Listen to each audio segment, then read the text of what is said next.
barakatuh. Many thanks to Faisal and the others here at the college for the kind invitation.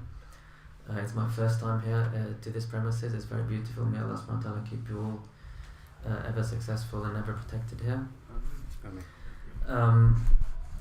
The title of this talk, for those who saw the poster, was rather long. Hanafi this, Hanafi that, all these Hanafi things we're going to be learning about, to the extent that it kind of seemed almost, or it is impossible really, to do justice to all of that. So the key word is going to be introduction, which is the first word of that title. I hope that today we can lay some useful, interesting, meaningful foundations to understand this, I'll call it fascinating for now, fascinating school of thought. And I'm happy to take any questions, obviously, afterwards as well. The word Hanafi, obviously, is an adjective in Arabic from the name of Abu Hanifa, radiyallahu ta'ala anhu. We use it to describe schools, Hanafi school, or books, maybe Hanafi texts. We might have Hanafi colleges. We have Hanafi scholars, Hanafi judges, Hanafi muftis. So it's a versatile adjective. But what unites all of these? The school, the texts, the scholars, the judges, the muftis. What unites all of them is a particular other adjective, which I'm going to call today Hanafi thought. When you look at the schools of law, the madhabs, we've classically in English always translated them as schools of thought. And I consider this a very meaningful translation. Because at the heart of calling them a school of thought is that what separates a school of law from another isn't just that they happen to have a different statement of law, but it's that underpinning all of their legal statements are particular ideas. What it means to produce law, how do you produce law, what are the sources of law, and so on. And so every school of law, to be given justice, we have to pass beyond statements of law and try to crack what is the thought of each of these.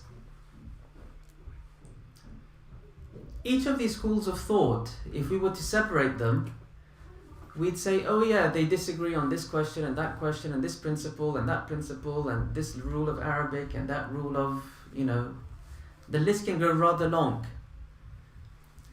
But I think it's quite meaningful to say, if you step back a bit and group things together, there are two fundamental questions, two fundamental spectrums to answer two questions, which are the real difference between each of these schools of thought. Each of them had to answer them, each of them answered them distinctly, and each of them built a thought system out of that. What are the two questions? The first question is, what is authoritative tradition? This is the first question. Why is this the first question? Because Islamic law isn't something created in a vacuum in the minds of men. Its grounding, what makes it valid, is that it ties back to something sacred in the past. It's built on something which is gone. What is that sacred past? It's the past that connects to the Prophet Muhammad sallallahu ta'ala alayhi wasallam, who's the source of the sacred law.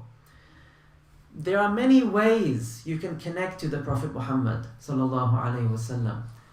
Every school of thought had to have a commitment. What is the strongest way? What is the correct way through which we connect to that past? What is authoritative tradition? Each of them has a distinct answer. The second question, which each of them were forced to answer, otherwise they could not function as schools of law and schools of thought, is what is the role of the human mind?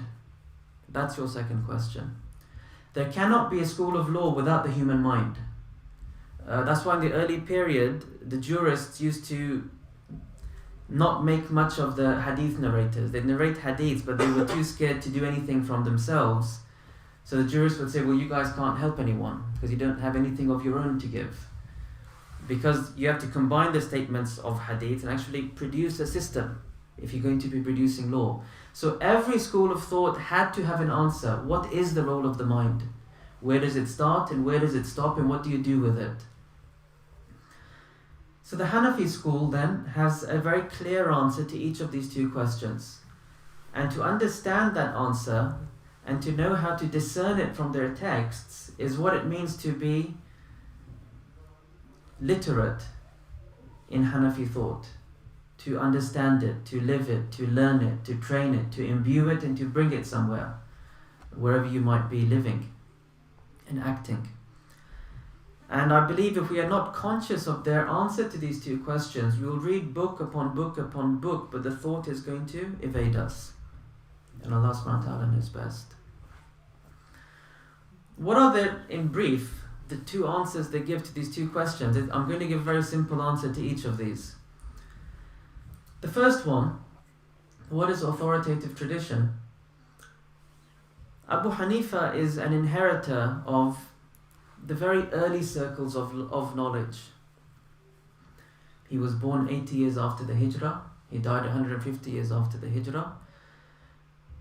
And so he's inheriting the very early approach to this question of what is authoritative tradition. So the question is, what was the early approach? In this early approach, Sunnah wasn't simply a reference to hadiths. Sunnah was the correct religious practice that's come from the Messenger of Allah sallallahu alaihi wasallam. But how do you get to it? It was seen as the teachings of those who kept the close company of the Prophet sallallahu alaihi wasallam. So you couldn't separate the word Sunnah from the word Sahabi. And the word Sahabi was meant with its real meaning of suhbah, which means the people who really kept close company. Not just people who might have met him once and went on their way, which is the Sahabi according to the Ahlul Hadith, but people who really had real company. They spent a long time with the Prophet ﷺ. After the Prophet died ﷺ, they were the teachers of the Sunnah. Let's take an example. Let's look at Abu Bakr as-Siddiq radiyallahu ta'ala anhu.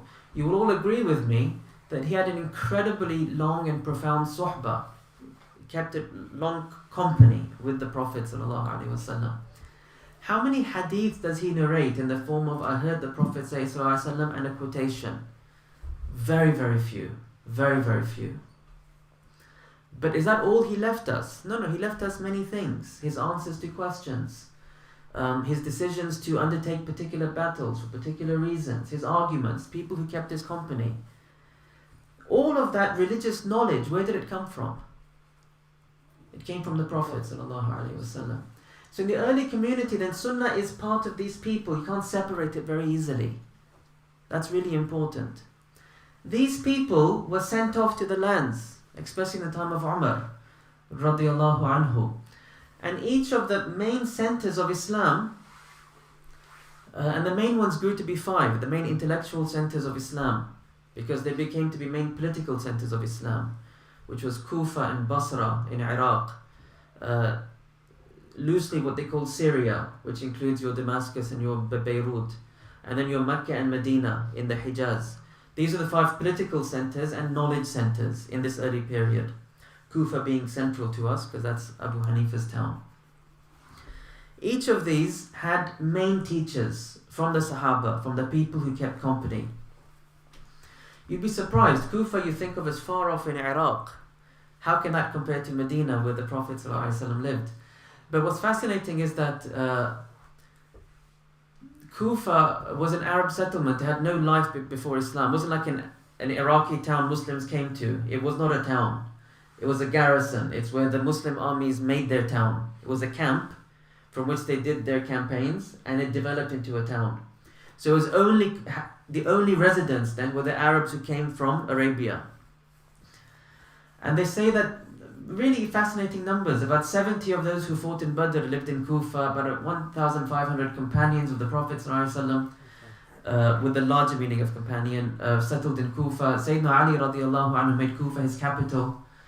There were disputes in his caliphate. He wanted to take them out of the Hijaz and out of Medina, and he settled himself in Kufa. So Kufa is quite fascinating then, as a center of pure Arab tradition, therefore, not of any local culture from Iraq, and a deep settlement of some very great companions. And obviously the most famous teacher was Abdullah ibn Mas'ud radiallahu anhu, one of the earliest converts to Islam, and someone who stood out from all the other senior companions in that he wasn't involved in politics. That was his mark, that Umar sent him just to be a teacher in Kufa, whereas everyone else from his generation was busied by things, so they weren't pure teachers in the same way that he was. That's why when Ali came, they say he was met by 4,000 scholars or Quran reciters, and he said, "May Allah bless Ibn Abd," which is Abdullah ibn Mas'ud, because he's filled the city with knowledge. So what's Sunnah now? It's the people who kept the closest company with these people, because where's their knowledge come? It's coming from them. So once you get this idea, Sunnah was about sitting with people who sat with the Prophet ﷺ, and it could not be separated from the teachings of these people themselves, their answers to new questions, because those answers came from a Sunnah, and all of it was therefore an object of study. Abu Hanifa is an inheritor of this early tradition. This is important, and the entirety of Hanafi fiqh is grounded on this idea, that he connects to Sunnah, which is its earliest idea, which is the company of the fuqaha, the great teachers who were renowned from the tabi'een, who sat with renowned teachers from the companions. That's very, very important.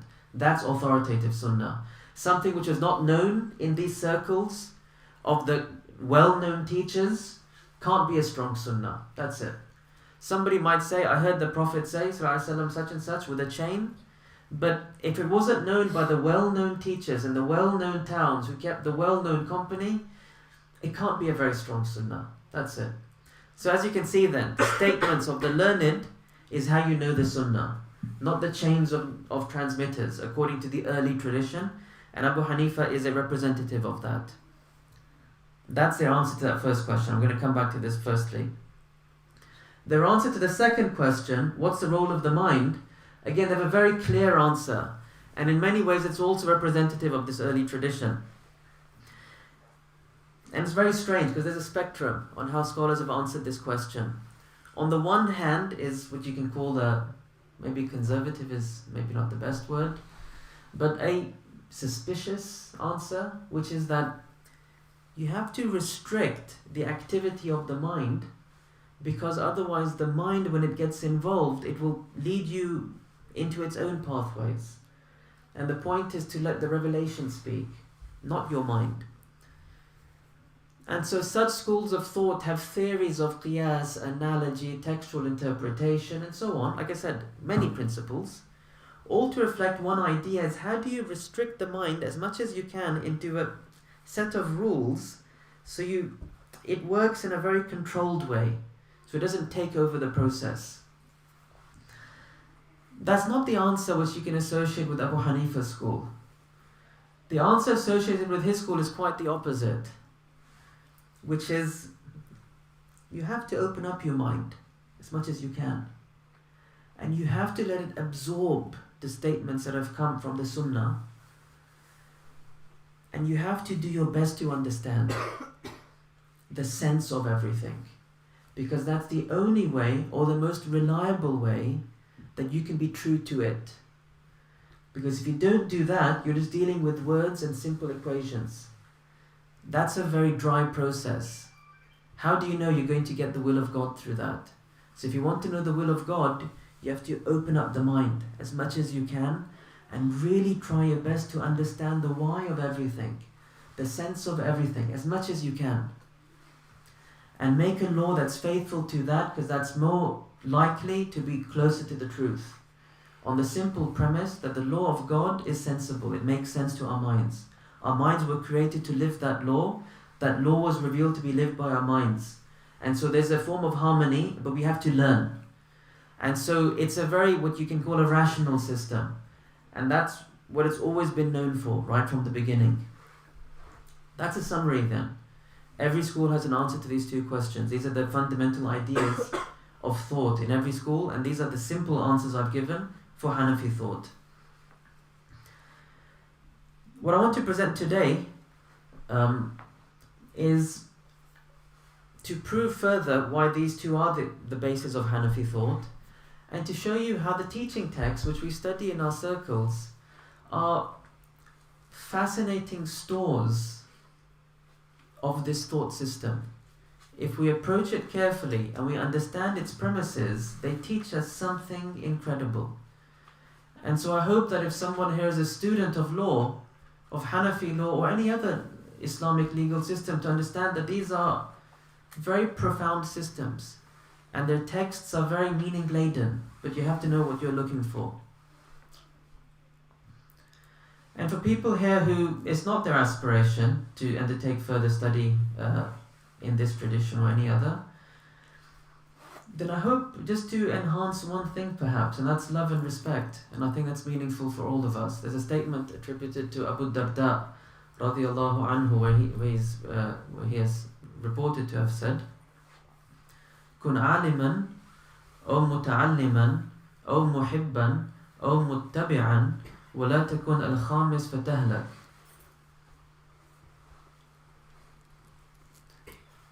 Be a scholar, or be a student, or be a lover, or be a follower.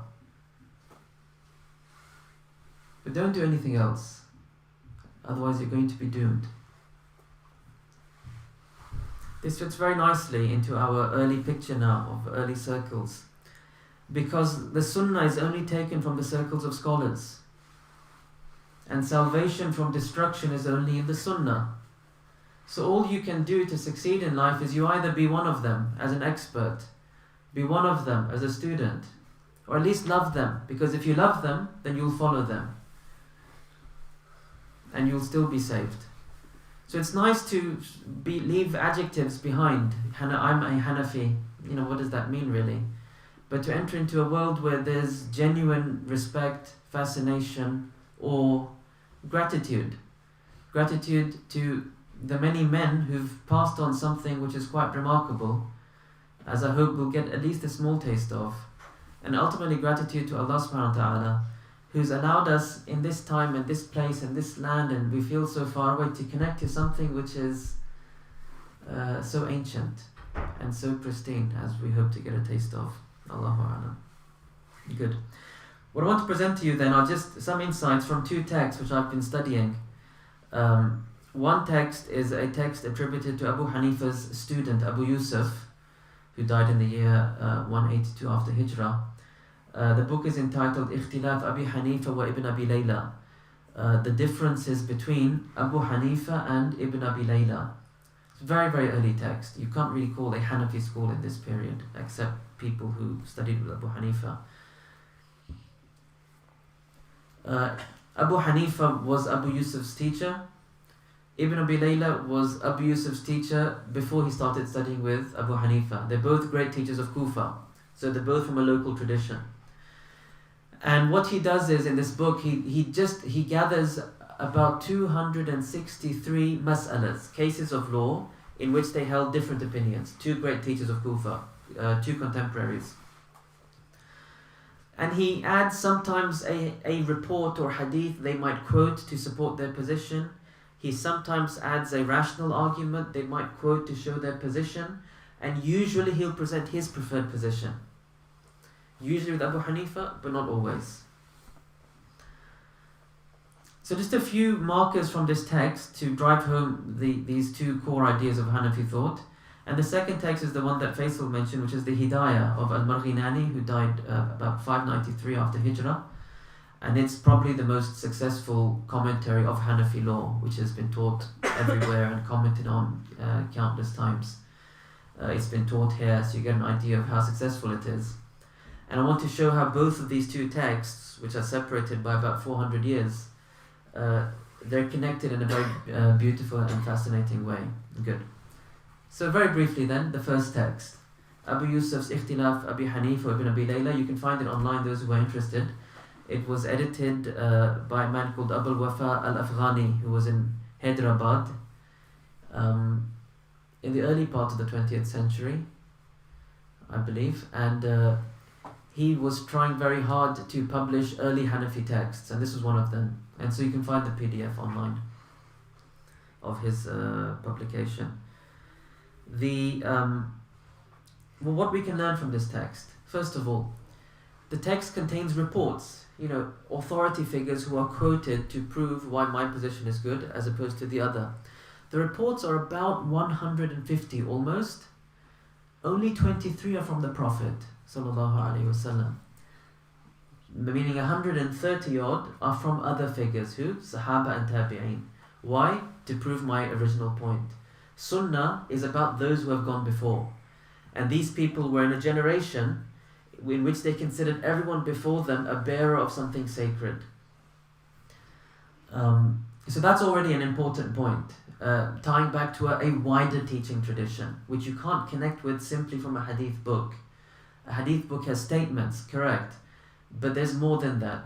The positions of those who are authority figures in transmitting those statements as part of the sunnah. This is the first thing. Okay, another thing.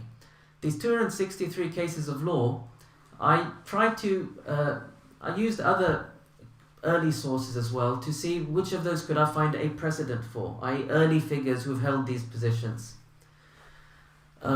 Using two very well-known books which try to document early legal positions. One is the Musannaf of Ibn Abi Shayba, who's a 3rd century author from Kufa, and one's the Musannaf of Abdul Razzaq as-San'ani, who is also a 3rd century author, who's from the Yemen, a teacher of Ahmad ibn Hanbal, so early sources.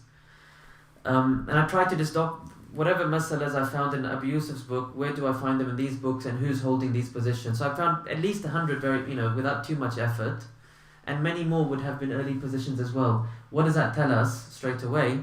Is that what Abu Yusuf is doing in documenting this book is how his two teachers have sifted through the sunnah of those who have gone before. Fiqh is not about brand new ideas, but it's how you've dealt with this tradition in very interesting ways. Good. Of these, I'd say 90 mas'alas, 90 cases, I found a clear precedent for both positions in each case. Of Abu Hanifa's one case and the opposing position of Ibn Abi Layla. So 90 cases where I can tell you right now, Abu Hanifa said X, Ibn Abi Layla said Y, and Abu Hanifa was preceded to the same position by so and so and so and so, and Ibn Abi Layla by so and so and so and so. So I got precedents on both sides. So I tried to see how loyal are they to their town. Are they trying very hard to follow the tradition which is local? Are they very free? And so on.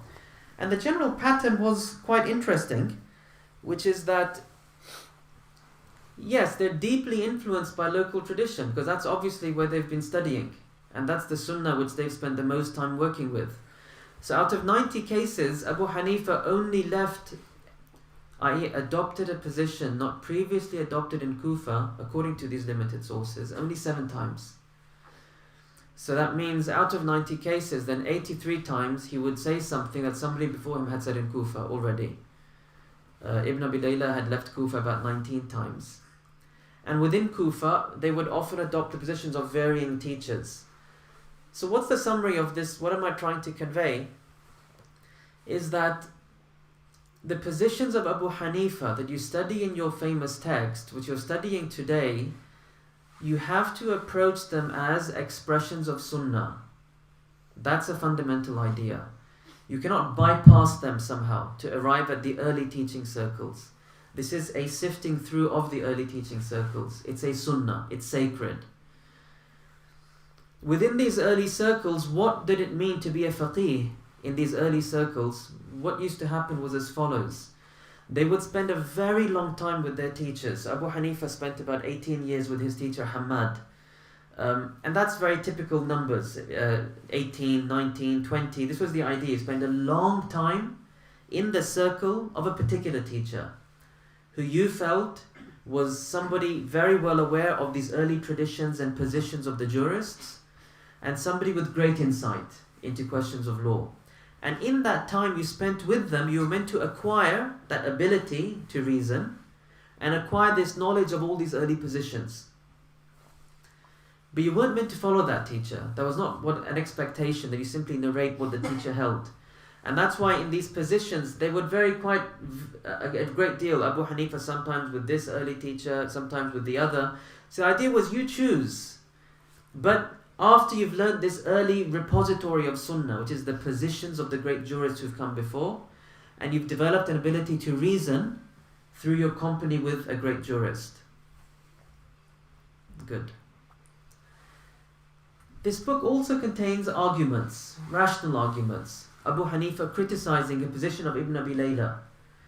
These rational arguments, if you look at them, they fundamentally return to a simple idea which you can call systematic reasoning or consistent reasoning. Because by this time, Abu Hanifa, a century has passed since the Hijrah, when Abu Hanifa was teaching in his circle, up until this time, there's been a great repository of legal answers now by Sahaba and by Tabi'een before Abu Hanifa. And so his generation, and he seems to be of the foremost of these, they're tying together, and obviously this has been happening before him as well. How do you create the most systematic set of rules, most consistent? Again, this premise that the law has to be sensible. Obviously, if you're inconsistent, then you haven't thought carefully enough about how you're answering questions. So a search for consistency is usually the main argument against someone. You said that there, you said that there, you obviously haven't thought well enough. It's gone. He'll say, no, but I have this tradition from so-and-so. And you'll respond, yeah, but so-and-so said the other thing. And that makes much more sense. And yours is not making sense right now. So this is the beginning of the two commitments. Role of the mind and authoritative tradition. I'll give you some very simple examples of what I mean from this text. There's a mas'ala. Sorry, I'll just get the words right as well.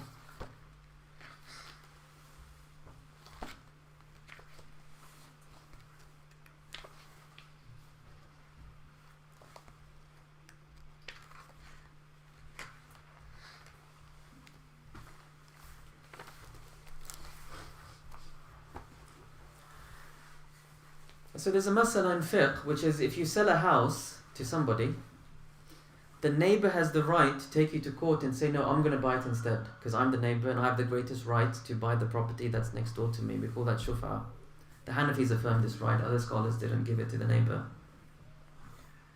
Ibn Abi Layla obviously is from Kufa, and he also affirms this right. The debate came as follows. A man gives property as mahar to a woman, not as a sale. So a man wants to marry a woman, he says, yes, I'll marry you, and as my marriage payment to you, I'll give you my house. Yeah, lucky lady, the boy over here saying. Good. So Ibn Abi Layla said, yeah, there should be shufa in this. Meaning, the neighbor should be able to step in and say, hang on lady, I'm taking the house. I'll give you some equivalent money in exchange or something.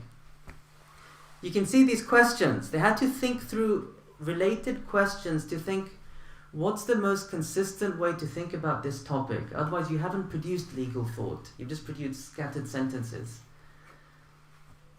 And Abu Hanifa said, no, that's impossible. This is shufa is only for sale. This is not a sale.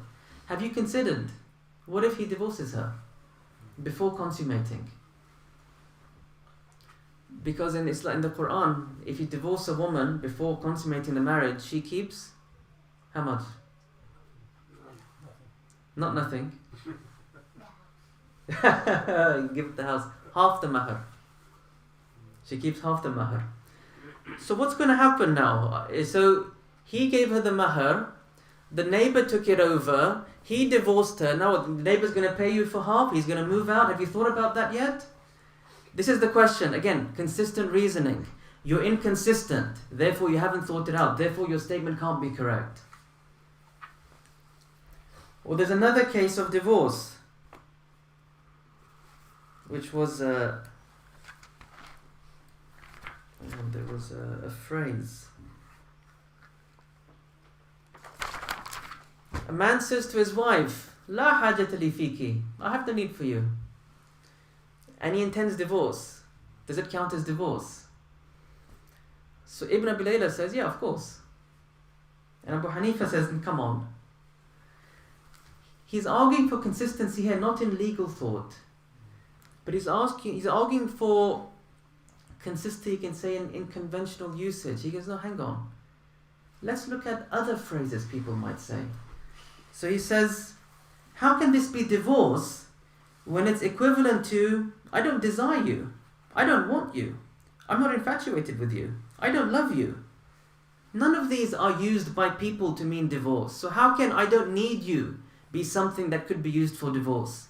Again, I'm not saying who's right and wrong, but I'm saying the kinds of arguments that are being conveyed are sometimes about consistent legal reasoning.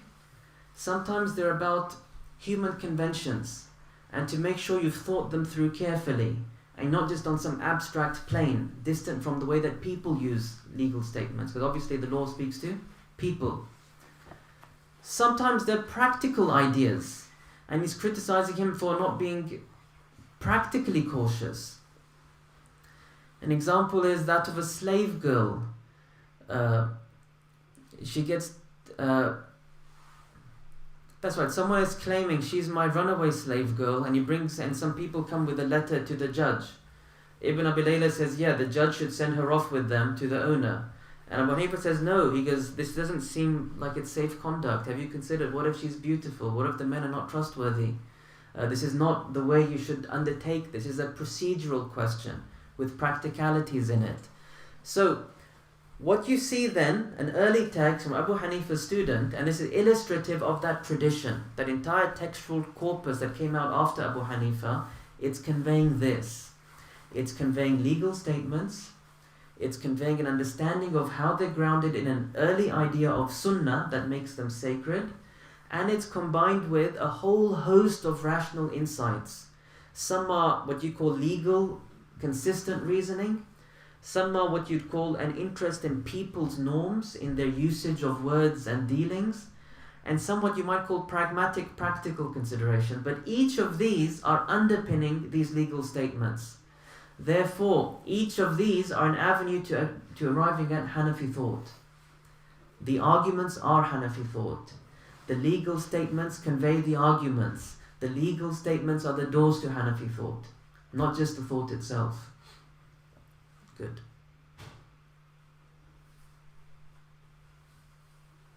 How do we access this thought now? How do we access this sunnah, this sacred tradition as students? We are far removed from those circles. And the idea of early sunnah became very unfashionable quite soon after Abu Hanifa. Why did Shafi'i become, so popular? Because he spoke against the early traditions. Again, he died 200, just after 200, so 50 years after Abu Hanifa, he died. By that time, there's like 200 years of these oral traditions in this town, Shafi is saying, well, how do you prove any of this? Because again, you're quite far from the sources now. And so Shafi says, no, this is unreliable now, which makes sense in his time. And he goes, let's use these hadith methods of the Ahlul Hadith as our way now to arrive at early tradition. That became quite popular. So Abu Hanifa was part of an early tradition, but as time went on, the memory became harder to prove. And that's why these later schools took on other methods. And it became quite fashionable. So the trick is, when the later methods are now, if you like, attacking the early methods, but the reasoning is embedded in those methods, we've come late now to this game. How do we access early tradition and early sunnah?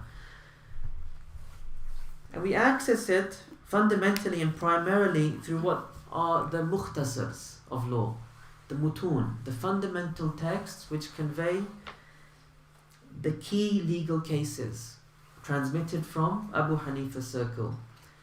The most famous and the greatest of these mukhtasars is the mukhtasar of al-Quduri, radiyallahu ta'ala anhu, who died at about 423-ish, I believe, after the Hijrah, scholar from Iraq.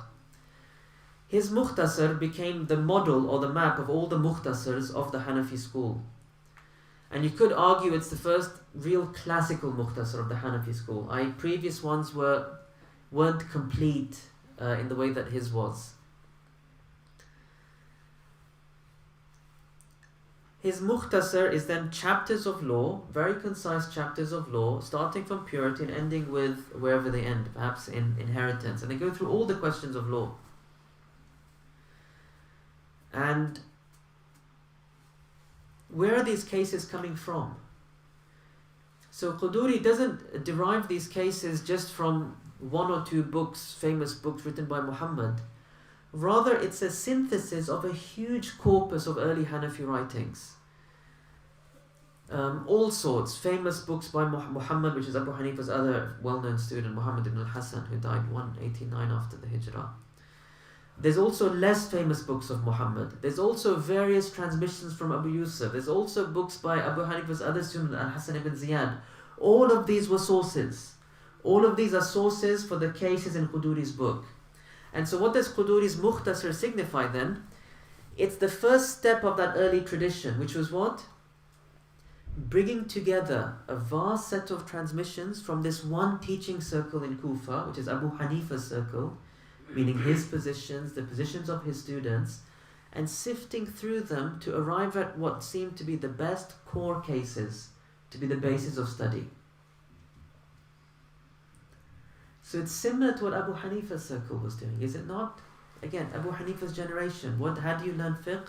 Sit with a master, a vast set of transmissions from the early jurists, you develop the ability to reason, and you sift through them, and you produce your statements of law. They did something very similar to the corpus of Hanafi legal statements, to arrive at what seemed the most consistent, the most sensible, the most true to Hanafi thought of these various positions that were conveyed to them, and the strongest in transmission. Again, a mix of all of that is what made it to the core Mukhtasars. Quduri is a representative of that movement of the early Hanafi tradition into what you can call a classical, mature, settled tradition, which Quduri's Mukhtasar is almost the beginning of.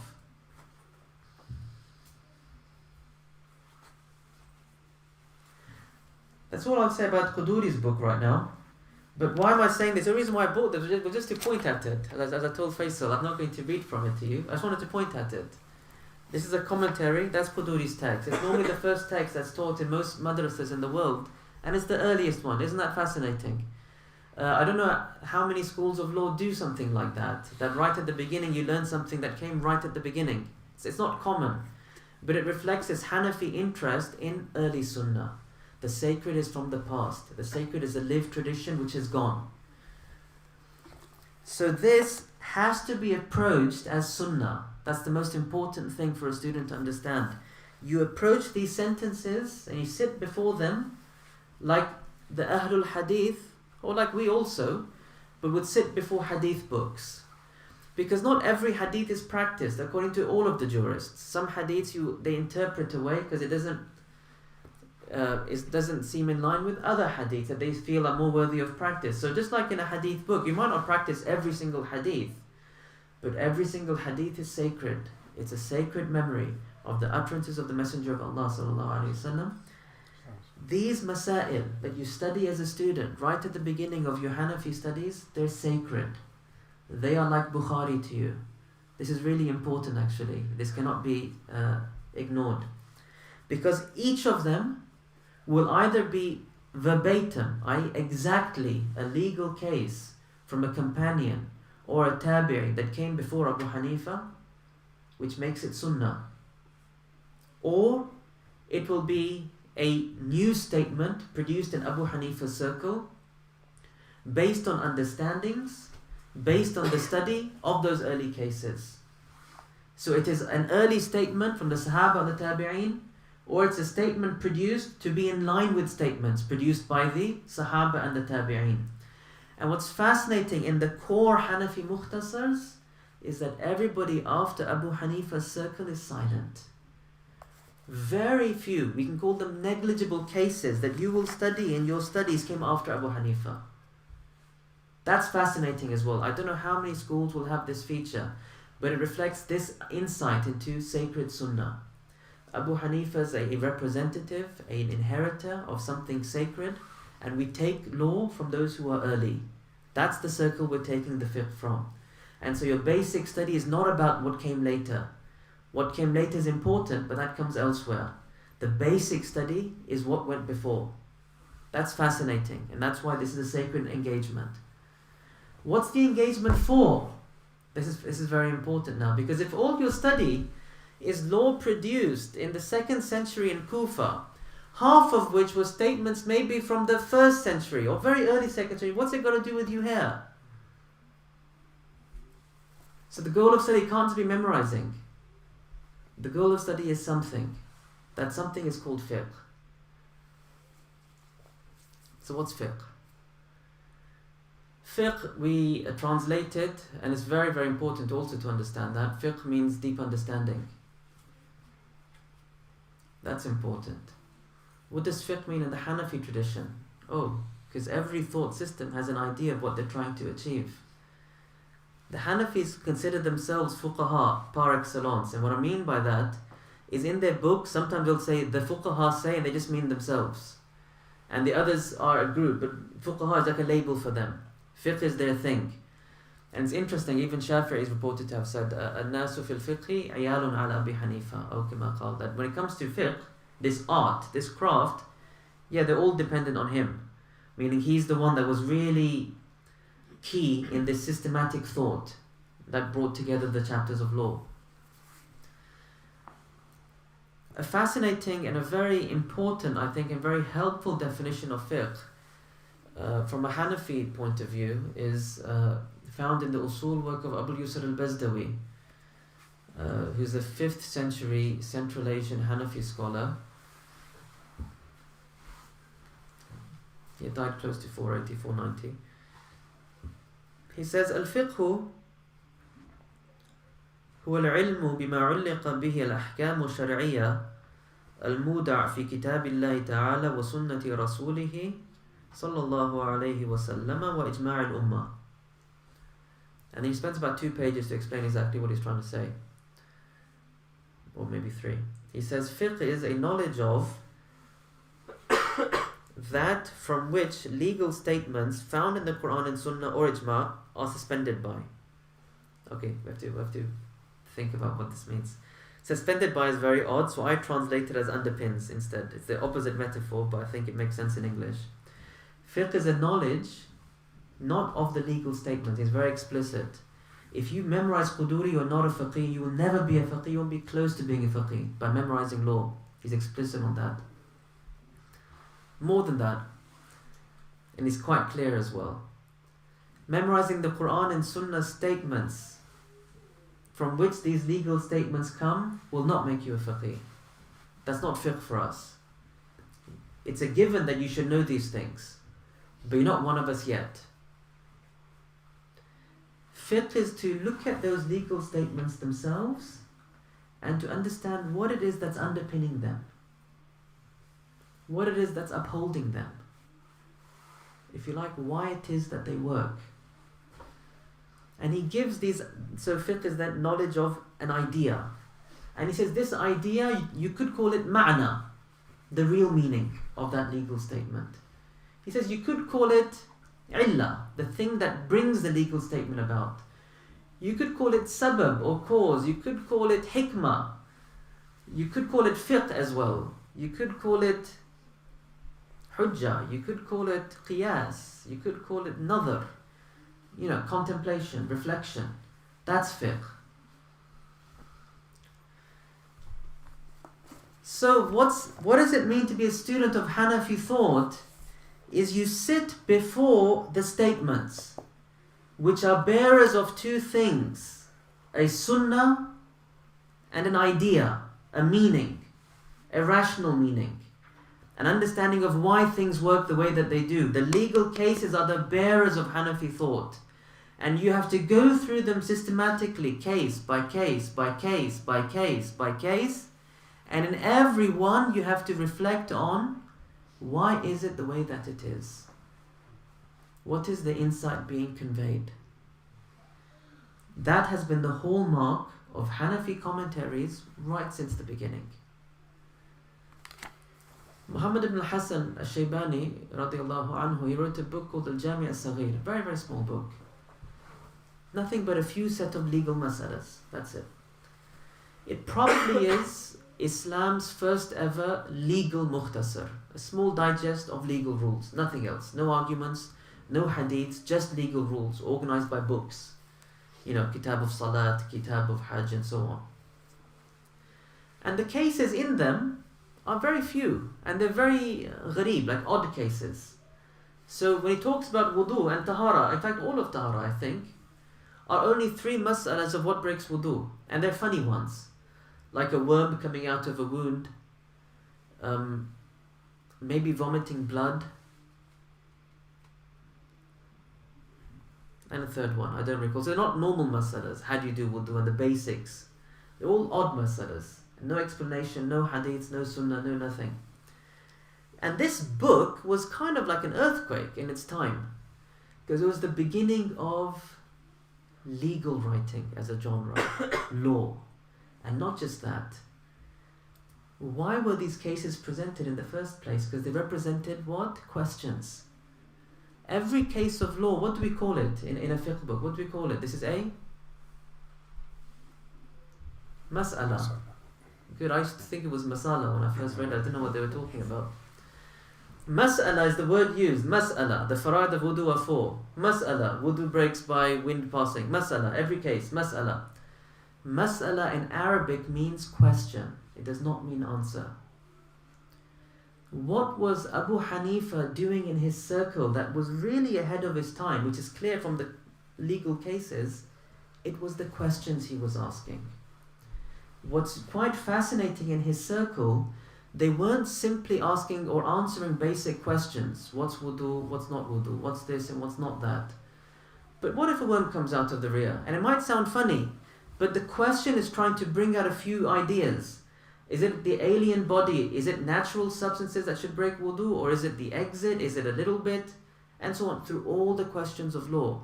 His questions are astounding.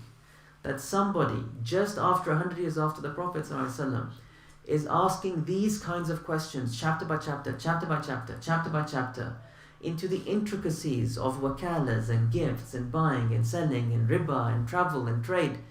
That's where the fiqh lies. It's in the questions. So the Jami' al-Saghir, little law book, Mukhtasar of Muhammad, was an earthquake in its time because it was a digest of legal questions. Which means, how is it studied? Only in a circle, not by learning it as legal statements, but entering into the world of those questions. What's this worm of the rear mas'ala supposing? Oh, what breaks wudu? Is it the exit? Is it not the exit? You have to enter a whole discussion now. That's why people were fascinated by this book. The Ahlul Hadith were taken aback by it. Again, Ahlul Hadith are like another camp in this phrase, in this period. People were very cautious about the mind in any capacity. Very great figures of Ahlul Hadith were studying this book. Yahya ibn Ma'in, who's a radiallahu anhu, great Imam of Jarh wa Ta'dil, a companion of Ahmad ibn Hanbal, he studied this book with Muhammad ibn Hassan. Yahya bin Sa'id al-Qattan radiallahu anhu is a great Imam of Hadith. One generation earlier, he studied this book with Abu Yusuf. Ahmad, his early studies were with Abu Yusuf, and he probably would have studied this text, but Allah subhanahu wa ta'ala knows best. Ahmad, one of his students, I believe it's Za'farani, he asked Ahmad, please give us permission to learn this book with them so we can delve into the law, the legal thought with them. And Ahmad wasn't fond of that, and he said, no, just isbir, just have patience. I mean, I know it's exciting. I know that world is fascinating, but hold yourself back, just stick to the hadiths. So as you can see, from the beginning, Hanafi thought was embedded in legal cases. The legal cases, their brilliance was the questions. And that's why in Abu Hanifa's circle, the circle had many positions. Abu Hanifa, they were not writing down, they were not transmitters of his law. Unlike what seems to be, actually maybe not always, I'll hold my comment back about Malik's circle. You get the impression more that they were transmitters of his law, and they had obviously their own positions. But in Abu Hanifa's circle, it was a setting of jurisprudence. They raised the question, as long as they engage with the questions, they will develop systematic thought. And on some cases they'll agree with Abu Hanifa, on some cases they won't. But that's how he was with his teachers, that's how they were with him. That's why his school presents a number of positions on the questions of law. Good. So the objective of fiqh right from the beginning has not been about learning the cases alone, but delving into their world. And it's a rational world, it's a world that aims for consistency, clear ideas. It aims for knowledge of the world and practicalities. And it's all embedded right there, simply in the mas'alas. Good. The Hidāyah is not special in that regards. Meaning, if the Hanafis had the Hidāyah or they didn't have the Hidāyah, it's not really bringing a new idea. The ideas have been as ancient as Abu Hanifa's circle, and I'm saying they are ancient as before his circle as well. Every commentary, every line of commentary, from the beginning of the earliest commentaries on Muhammad's books to the commentaries on Quduri and those that came after, their fundamental interest is answering the question of why for every case. Why does it work this way? If it's different from another case that should have been similar, why is it different? And as you go through the whys, you build up a set of ideas. What's the logic of this chapter? As well as a set of exceptions which I'll be coming to shortly. The Hidāyah then, I'm not going to answer to you why it was as successful as it was. That's something that needs to be looked into. But what I will say is it's representative of what all the other books were doing. But it's fascinating only because it's the one that we all study. You know, the Madaris in the UK, Darul Ulooms, it's their main text that they reach towards. When you've got it, then you're meant to have got it. And I'm saying it's conveying something far richer than we might appreciate. Before I come to that, let me give you an idea of what I mean of systematic thought and reasoning and the brilliance of the questions. It's a simple idea of the rules of prayer. I.e., the mukhtasar is what's brilliant. That's it. Whether it's this commentary or another commentary, they'll all do similar things. They'll try to answer the question of why. Yes, some authors, their whys seem stronger than other authors. Some authors stood out in the tradition because they were clearly seen as being geniuses. Whereas other authors were good but not as. This is true. But they're attempting something very similar in every commentary. But the brilliance actually is right up here. It's in the questions. Look at the cases of prayer. You get an idea of what I mean of the brilliance of their theorizing. What are the arkan of salat? The most obligatory things, the essential. Again, Abu Hanifa's circle were very keen to figure out, to theorize things. What are the essentials of prayer? And the things that build upon that. The essences of legal ideas were very important to them. That's why the essentials are always very minimalistic. He's always trying to think, what's the basis of this act? And the other thing, no, it supports it, but it's not basic to it. So the basics of prayer, the real essentials that make a prayer are 5 things for them. What are the 5? This is a test. Am I allowed to test? Entering into the prayer. Okay, takbir is tricky. They debated. Look at that. They debated. Everyone knows you say takbir, but they were thinking theoretically. This thing called takbir, is it prayer or is prayer something that takes place after it? You can think that's a funny question, but they do that throughout everything in the law. Think really hard. What's its relationship to essence? Muhammad said it's prayer. Abu Hanifa and Abu Yusuf, I believe, they said no. It's the thing you do in which you enter into the state of someone who prays. Like ihram for Hajj. Ihram is not Hajj. It's a thing you do to enter into a state in which you are now able to stand before God, before which you can't. It's the door to prayer. It's not prayer itself. But as you can see, that involves a particular commitment to the role of the mind. That's what I mean. So the 5 are after that. What comes after that? Okay, so what they called was something called standing. Yeah, good. Something called reciting Quran.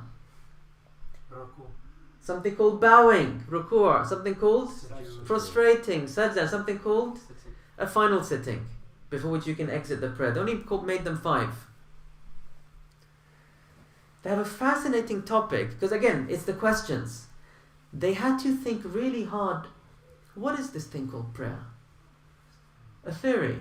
How does it work? What's the relationship of bowing to prostrating to standing? How do they relate to this thing called salat? What's the purpose of salat? They don't share this philosophy with you, but they ask some key questions to convey key aspects of the philosophy. But you can tell from the mas'alas, they had to come up with a complete philosophy of prayer. And you can arrive at it if you study the mas'alas. Good. There's a mas'ala in Kitab Salat al-Marid, where they try to clash a few of these cases to show you what they believe is the essence of prayer. So let's look at this. First of all, before we come to Salat al-Marid, reciting Quran, they say you must recite some Quran, otherwise you haven't prayed. But they talk about the ummi, the one who doesn't know anything. That's it, one who never memorized any Quran. What do they say? Then it's fine, he doesn't have to read Quran. So this one drops from ignorance. Good. Let's go to now Salat al-Marid. Everyone agrees, if you can't pray standing because you're sick, you can pray sitting. So standing drops. It's an integral, but it's not. But it can drop, and the thing called prayer can continue. They all agree. If you can't pray sitting, what do? Pray lying. Okay. Sitting as a posture is not always necessary. It can go as well. We all agree to that. They asked a fascinating question. Look at this now. Look at this. The question was this. Let's say you're able to stand, but due to whatever ailment in your back or whatever else, you're not able to prostrate on the ground. What's the best thing to do? Action. Signals is fine, but from where? Eye. This was the question. No, you're not paralyzed. You just can't put your forehead on the ground. And you're able to stand. What did they say? It's really interesting. They said, fine, if you wanted to, just stand and do your motions from standing. But what's best? What's best is that you sit. Forget standing now. Just sit and do your motions from sitting. Why? Sitting you can do sujood. But you can't. This person can't. So this person will sit and do the motions from sitting. So it's funny. If you want to follow, look at these two rational methods, like I said. One is to remove the mind. Remember I said that? Leave it to a process. What's a simple process? Standing is an integral, reciting and prostrating is an integral. You can't do one, you can do four. That's it, you have to do four. That's one way of being rational. That's not the Hanafi way. That's not Abu Hanifa's way. What's his way is, no four things are equal. What's the relationship of standing to prayer? And his answer from this case is what? So if you sit, you can do an upright and halfway. Well, you can do that from standing, upright and halfway. So what's the difference? Anyone else? Closer. Close to what? To the ground. That's it. That's it. It's closer to the ground. If you look at this case, what's it conveying? It's conveying a few things. It's conveying that the central act of prayer, in terms of the physical posture, is putting your forehead on the ground. That's the essence of salat. Which conveys something. The essence of salat is al-khudu', is to be totally humble before Allah. That's it. It's something you can see. It's a ritual to humble yourself before Allah. Its soul therefore is sajda, which is the only position that's repeated in every cycle. What's standing? Standing is a very respectful way to address someone. This is true. That's why you recite in standing. Okay. Then you go into bowing. That's an initial expression of humility. And then you stand. In this standing, there's nothing important to recite or Quran. There's a sunnah dhikr. So why do you do this second standing before you prostrate? Why? To emphasize the sujood. Yeah. So you can fall into the prostration. What's fascinating is in the Quran, when the Quran speaks of prostration, it speaks of falling into prostration. Kharra sajidan, not just sajada.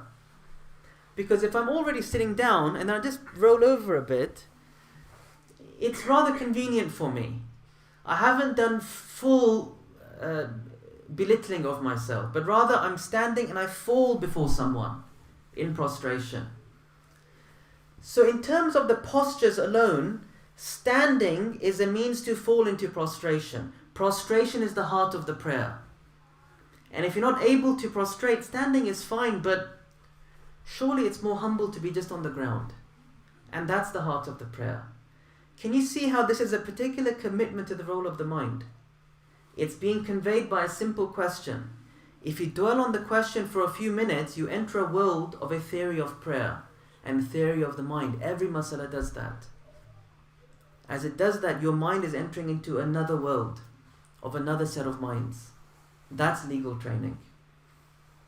The bab goes on, it's fascinating. They say, what if the guy's paralyzed? They answer this question, he can't move anything. They had a very fascinating question. People talk about the eyes and things, but the Hanafis were quite physical here. They said, oh, there's no salat for him. That's it, he just has to wait. If he can ever move it again, then he can pray and make those prayers up, otherwise not. Meaning, by all means, use your eyes and do dhikr and do Qur'an, but salat is a particular ritual whose fundamental minimum is you move, its real essence is putting your forehead on the ground. If you can't do that, it's to motion with your forehead, that at least you're lowering yourself, you're humbling yourself. And if you can't do that, then you can't do this thing called prayer. I'm sorry, just do something else. Scholars can answer this many ways. The mind can go in many ways to answer this. But they're conveying something, a theory of prayer. It's a physical act of humility before Allah, and it's to do with lowering yourself. But you can make a spiritual theory out of this, can't you? Look at the other cases. One more thing, the conditions before prayer. There's about 5 of them. The time has to be in, and you should be facing the Qibla. Your clothing and body and place shouldn't have physical najasa or filth on it. You should be in physical purity. You've done wudu or ghusl as required. You know what prayer, you know that you're praying and which prayer you're praying, and you've said Allahu Akbar to enter into the prayer. Good. If you go through the cases, again, they will produce scenarios, they produce questions in which they'll drop some of these one by one. If you're afraid or you don't know, that's okay. Just face the direction you're able to face. Qibla drops. And it makes sense why it drops. Because the direction is not intrinsic to the act of prayer, but rather it's an act of respect to the house of God and a unity with believers. So it's still one step removed from the ritual, and it drops. Clothing is important. If you don't have any, it drops. And they don't even say wait till you get clothing. They just say, if someone really has nothing, then just pray naked where you are. And there they clashed the question. They said, but is it better to pray standing while naked or pray sitting? They said, well, sitting is more concealing of the main respectful parts. Again, so as you can see throughout, it's not a blind equation, drop, drop, keep. Every single one is thought about. How does it relate to the essence and the meaning of prayer? Each and every one of them. And they all dropped. But there's one that they didn't accept to drop, the other scholars did. And that's purity. They couldn't picture prayer without some act of cleansing yourself. That's it. That's a particular reasoning about what is the prayer. And from this, we can make a nice spiritual lesson out of what we've just said. How do you do that? Because they had to theorize, what is the act of prayer? It's to be in the presence of Allah and to lower yourself. That's it. Everything is building on that. How do you enter the presence of Allah? Okay, you say Allahu Akbar. But you have to be befitting for that presence. And you are a filthy creature. Who are you to prostrate there? You don't belong there until you clean yourself. And they could not accept a prayer, they could not imagine ritual prayer without purity. They could imagine it without clothes, if you just don't have anything. They could imagine it without direction. They could imagine it with filth. I'm covered in vomit and urine. They say, fine, if you can't move it, then just pray. Don't even delay it past the time if you can't clean it. Just pray. They could imagine it after time. They could imagine in all of these. But they couldn't imagine for them that you could pray without purifying yourself. That's a commitment. They had to have a theory of prayer. So can you see that? The mas'alas are enough. You don't need a big commentary. The mas'alas are brilliant. And they're ancient. And they're from that circle. And if you sit on them one by one by one, they'll enter you into a world which is fascinating. They will force you. They'll give you the courage to ask questions. Right now you're scared to ask because they ask those questions. You'd be scared. What's the relationship of standing to prostration? Oh, let standing go, just sit down. You'd be scared to ask the question, let alone propose the answer. But those who came before, i.e. before Abu Hanifa, they had the courage to ask these questions. And that courage is embedded in these mas'alas. That's why in the class of fiqh, you ask any question you want. And you propose any possible answer, not an answer you can tell the world maybe, but in the class, to think through it. That makes more sense, this makes less sense, that's more consistent. That's the dars. That's Hanafi thought in a classroom as it's been from the earliest circles. And that's why the training is always with these basic texts and books of argument. And it does it case by case. Good. Just a few more minutes and then we'll stop, because I think we've gone on. 5 minutes, inshallah. What books like the Hidāyah convey, in addition to giving you an understanding of why every statement of law is sensible and consistent with every other, for every case of the book, they also give you fascinating insights where they're relevant, of how the law interacts with particular spheres. One of them is science, natural science. In the olden days, in the old world, before our modern world, natural science was a branch of philosophy. So who are the people dealing with biology and chemistry and substances? It's the same people dealing with where did the world come from? And what's the purpose of life anyway? It was a field of their knowledge. It wasn't someone else doing science and not dealing with the big questions. Fiqh, according to the fuqaha, according to the Hanafi certainly, fiqh is synonymous with hikmah. Hikmah is what they used for philosophy. And fiqh, as we've seen now in this simple example, they're really philosophizing a lot, theorizing the meaning of everything about human actions and dealings. So natural science fits in within their knowledge as well. And the commentators really tease out how science and fiqh are meant to interact through very, very simple cases.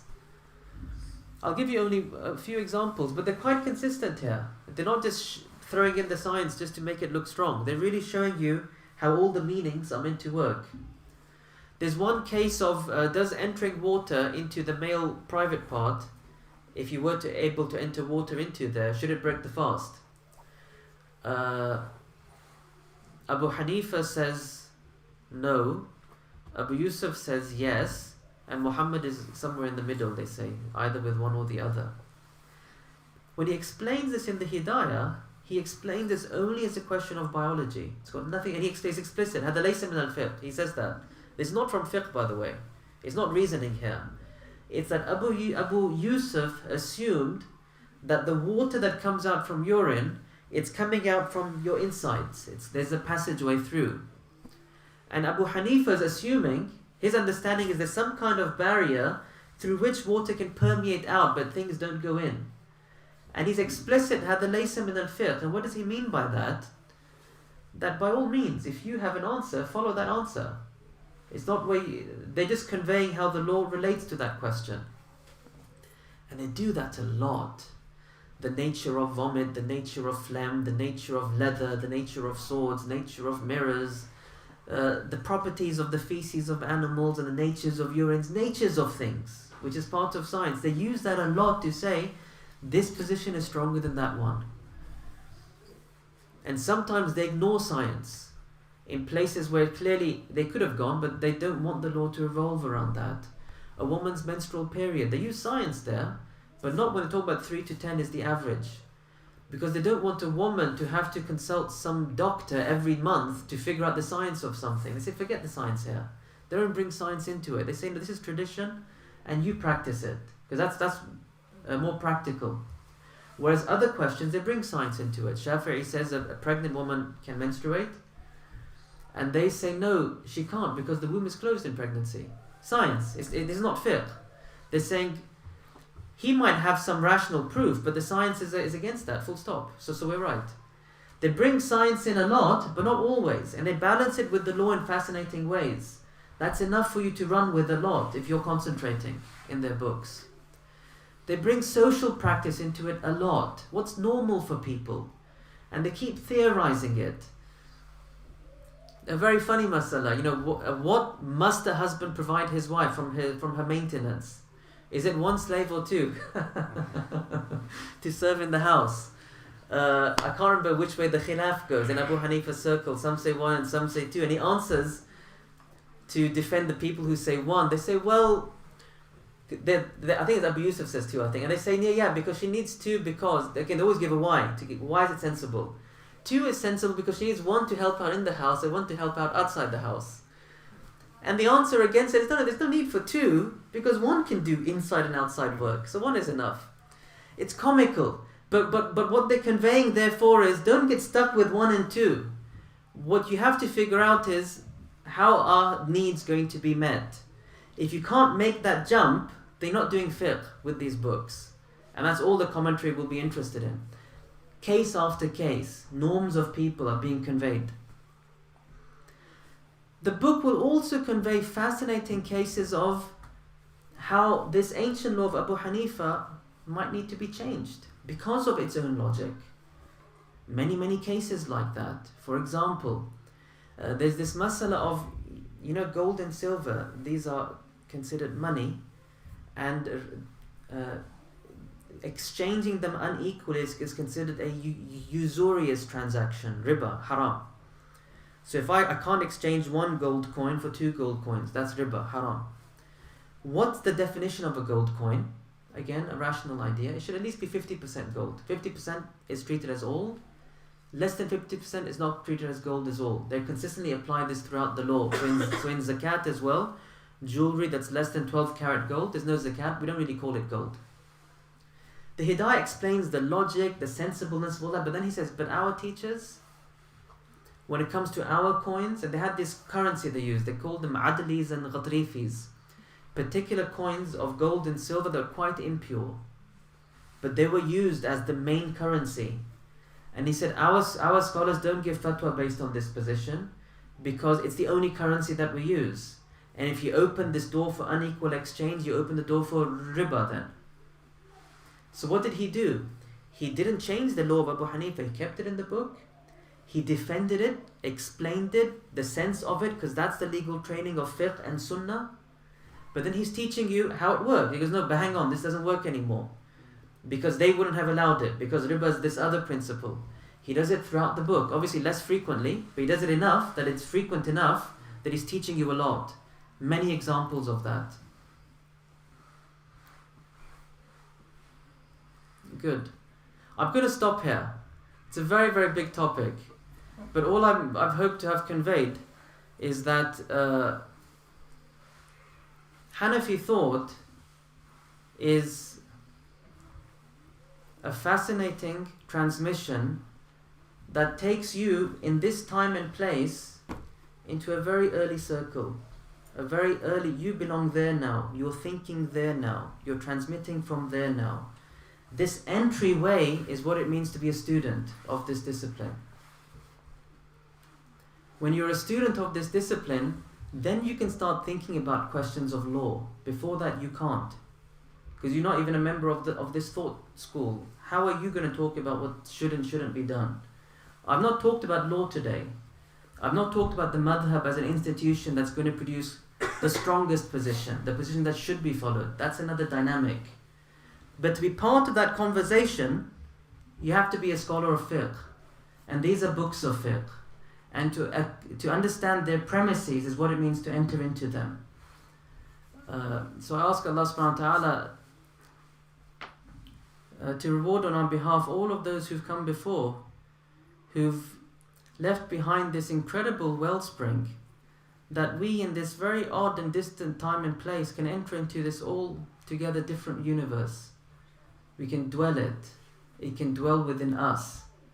And it creates within us this fascinating capacity to ask, to question, to reason, to think, and to live. And the truth is, even if you're not going to be a scholar, this study helps you live. Because each of you has to think through questions of law, whether you like it or not. Whether you're a scholar or not. No scholar will be there with you when you think through what's right. this gives you a discipline of thought to think through what's right. That's why it's powerful for all of us. And yes, we need an elect group who really imbue this thought to then create a school of law, to produce law based on that. But the beginning is this. وصلى الله تعالى على سيدنا محمد وعلى آله وصحبه وسلم والحمد لله رب العالمين. جزاكم الله خيرا. Jazakallah khair. Can we open it up for questions? Yeah, whatever. Yeah, That's fine. I think that's. So you mentioned earlier on about negations of the prayer, basically, of what was really required, and you mentioned about purity, how that was essential basically for the prayer. But what happens, for example, in a situation where maybe somebody's got some sort of disability or something, where mentally they're okay, physically they're partially okay, but they can't make wudu themselves, for example? What would happen in that kind of situation? Yeah, this is a very fascinating question because it ties together a number of principles. So the question is, what if someone has so there's somebody who rationally, they're all sane, but physically they are impaired, and so they're unable to do wudu themselves. What should they do? The easy answer is, if there's somebody that can do wudu for them, they can help do their wudu, wash their limbs, and then they can pray. If that's difficult, if there's some way for them to do tayammum just on a rock, on any dry substance, and they can wipe their faces and arms, or someone can do that for them, then they can pray as well. And if there's no one there, then there's no prayer. I mean, that's the basic legal answer. Others have said further things, like, well, they can pretend to pray. It's as if they're praying. They do the dhikr of prayer and so on. But the basic question is, this is not that ritual prayer called salat, according to the fuqaha. Why do I say it's a fascinating question? Because it ties into another debate in Abu Hanifa's circle. And it's a general philosophy or theory of Abu Hanifa about legal agency. And it's really fascinating. And you can tie it into particular ideas of self-respect as well. Meaning, the religion is asking you to lower yourself before Allah. But it's not asking you to lower yourself before anybody else. That's quite important for Abu Hanifa, actually. So he says, for example, you don't have to beg people for water if you don't have any. Just do tayammum. And the companions say, no, it's good to ask because people normally give. Can you see that? It's a debate on what's normal, and debate on, is it from the essence of worship that it forces you to be lower in front of people? No, it's just about you and Allah. Between people, maintain your respect. You have to ask them for their help. Worship is what you're able to do, and stop. So they debated this, but the later school preferred this position of his students. He said, no, if you're in a place where no one's going to put you down for asking or treat you like a beggar, because water is an easy thing to share, then by all means ask, and then you should ask. So this was a tricky thing. Okay, what's the other related case? Again, a blind man. Does he have to ask someone to take them to the mosque? Abu Hanifa says no, he can't do it, then he can't do it. Why does he have to rely on other people to worship? The worship is only between him and Allah. It's a consistent principle for him. It goes into your question. Does somebody need to ask somebody else to do wudu for them? The answer is no. Wudu is between you and Allah. You do what you can, you leave what you can't. Why do you have to ask other people to do all these acts for you?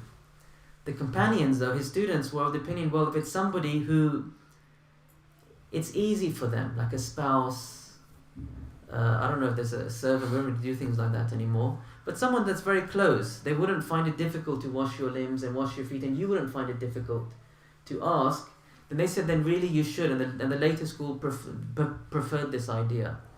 But can you see, even on a simple question, before you get to the answer, the books want you to think about the different ways it could be thought about and why it's sensible. And the idea of self-respect is quite powerful. Should you buy water if you don't have any? They say, yeah, but don't let anyone rip you off. And they all say that, hands down. So let's say water is £1, and somebody knows you're a Muslim and you need water for your prayer. They say, okay, I'll make it £2. £2 is nothing, you've got £50 in your pocket. Fuqaha say, don't lower yourself, let someone take advantage of you for the prayer, leave it, just do tayammum. So can you see how much about life they're teaching you just in their questions? And they all agreed to this one. Don't let anyone rip you off, even if it's easy. And the only debate was about asking and for wudu. They said, if it's somebody that it's not difficult for you to ask and for them to do, then what the school preferred was that you ask. Although Abu Hanifa said there's no need to, because that's not you. Allah subhanahu wa ta'ala alam.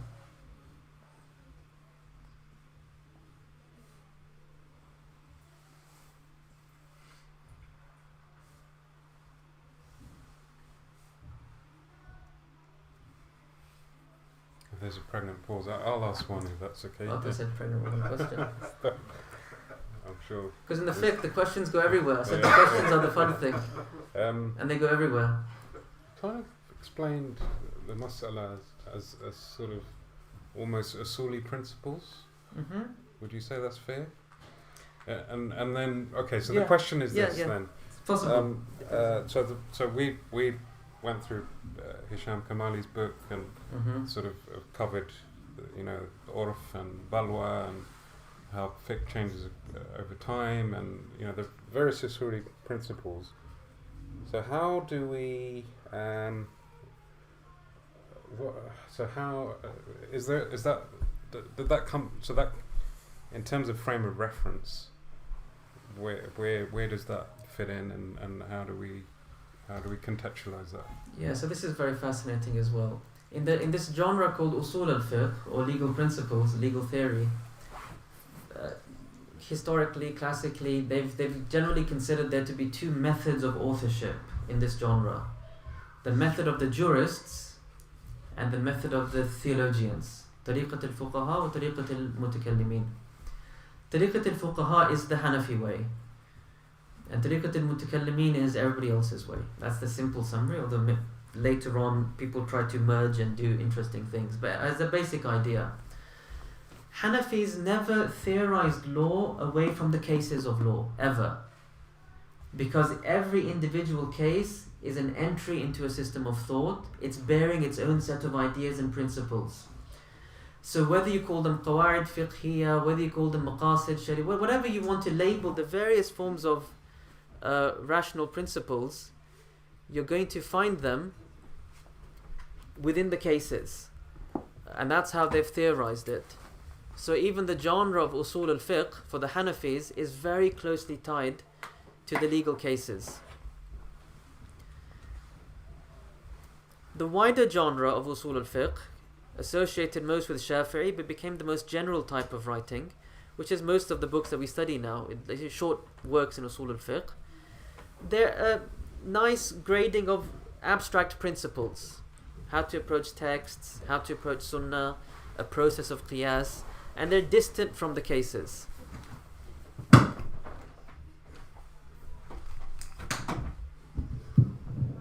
Sorry, battery died, I think. Yeah. I'll just carry on though, yeah? Everyone heard me. They are distant from the cases.